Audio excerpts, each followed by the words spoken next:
Welcome back to Arise News Now. I'm Francesca Maxime. Well, protest planned for one of Manhattan's busiest shopping districts is underway. As you can see right here, at least 10 social justice groups, including Occupy Wall Street and Millions March NYC, well, they've joined forces and they're calling this a shutdown Fifth Avenue protest. It's right around the corner from our studios. Joining us now with more on the issue is Rahiel Tesfamariam. She's a theologian, a social activist, a founder of UrbanCusp.com.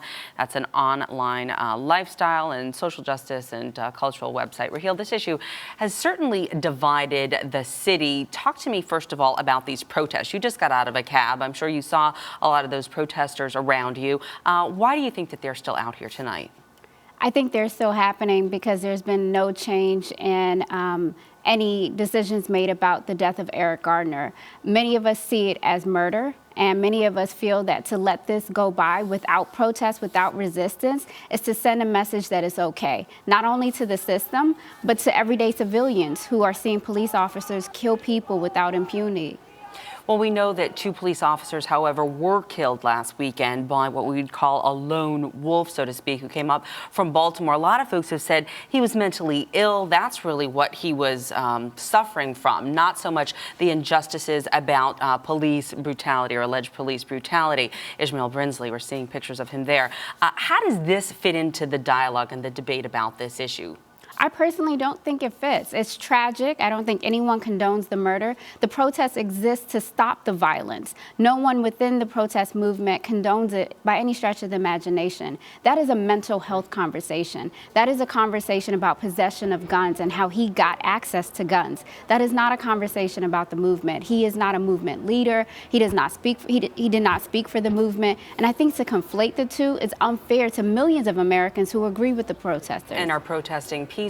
We also know that Mayor de Blasio, that he's really been shunned by the police union anyway, if not all police officers. By the union, we saw lots of Patrick Lynch, pretty much saying, we don't agree with what you're doing. In fact, even encouraging, seeing that the mayor perhaps encouraged violence against police officers. How do you think the city needs to heal and come together? Will we get through that impasse? I think it's first important to acknowledge that Mayor Blasio acknowledged the humanity of Eric Garner, which is very different than making a political statement. He acknowledged the humanity. And I think there needs to be a space for politicians to acknowledge that what happened was wrong. Chokeholds are illegal in the state of New York. And I think it's fair to acknowledge that and simultaneously create a space in which we can say that people need to be able to serve the community as officers without fearing threat of their lives. I think what happened in terms of them turning their backs on him was unfair. It was a political move.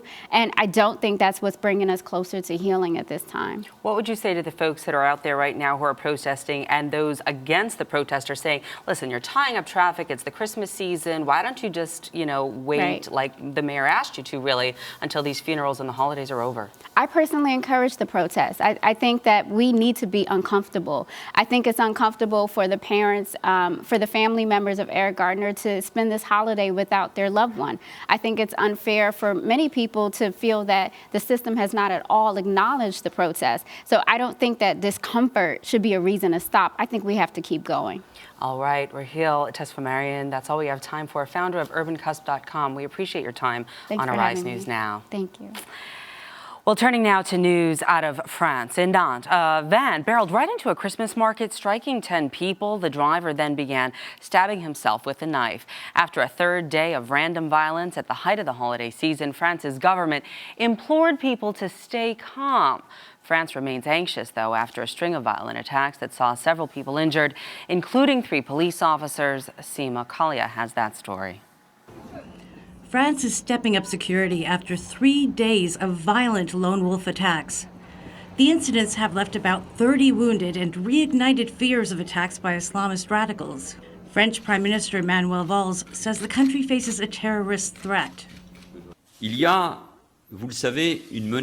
is, as you know, a terrorist threat to France. We, along with the Interior Minister, have been saying it for a long time. It's without a doubt the major challenge of our times.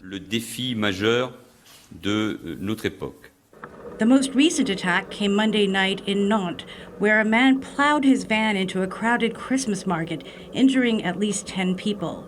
On Saturday, a stabbing wounded 3 police officers, and on Sunday, another man drove into crowds. Valls says investigating the attacks is a top priority. Cette série d'événements est choquante. This series of incidents is shocking and legitimately gives rise to concern from our compatriots. We want to protect and reassure the French and say to them that all the services of the state are mobilized. Et leur dire que tous les services de l'État sont mobilisés. The government has deployed almost 800 soldiers to prevent further attacks. Seema Kalia, Arise News. And you're watching Arise News Now.